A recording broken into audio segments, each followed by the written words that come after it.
Hallo ihr Lieben, heute machen wir diesen tollen Tannenbaum aus nur 2 Grundzutaten. Er ist schnell gemacht und eignet sich daher sehr gut als Last-Minute-Nachtisch für Weihnachten. Dafür brauchen wir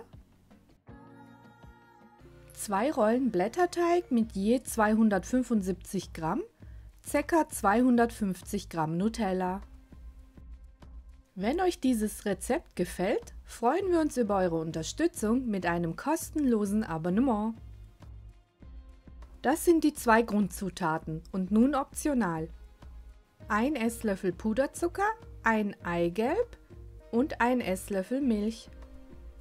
Ich habe beide Blätterteigrollen ausgerollt und verstreiche nun auf einem das Nutella. Danach lege ich den zweiten Blätterteig auf den ersten und drücke es leicht an. Für weitere leckere Rezepte von uns schaut gerne in unserer Playlist vorbei. Diese verlinken wir euch jetzt. Nun gehe ich in die untere Mitte des Teiges und schneide den Stamm des Tannenbaums ein.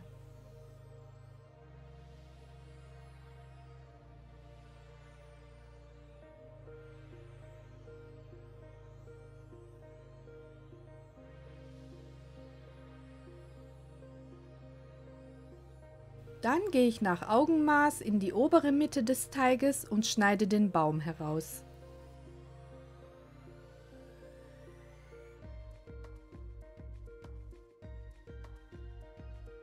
Mit einem Sternausstecher bekomme ich 4 Sterne aus dem restlichen Teig. Ihr könnt mit einem kleineren Ausstecher mehr Sterne ausstechen oder den Teig beliebig anders verwerten. Jetzt starte ich unten und schneide die Tannenzweige ein. Hier ist es wichtig, dass man die Mitte, also den Baumstamm, frei lässt.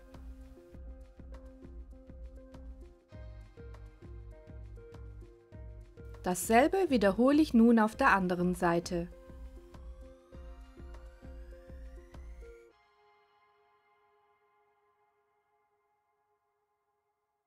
Die Zweige werden jetzt einfach eingedreht und die Enden nach unten gedrückt. Ihr könnt hier die Füllung nach eurem Geschmack anpassen, zum Beispiel Marmelade oder Pesto passen gut.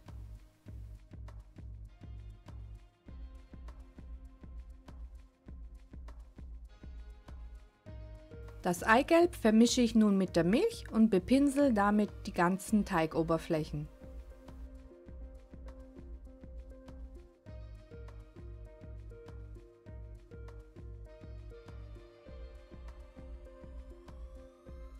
Ich backe im vorgeheizten Ofen bei 200 Grad Ober- und Unterhitze ca. 13 Minuten.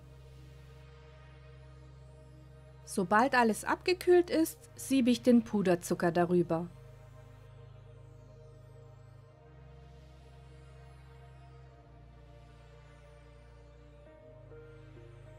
Vielen Dank fürs Zuschauen und wenn euch das Video gefallen hat, freuen wir uns über einen Daumen nach oben und ein Abonnement. Bis zum nächsten Video.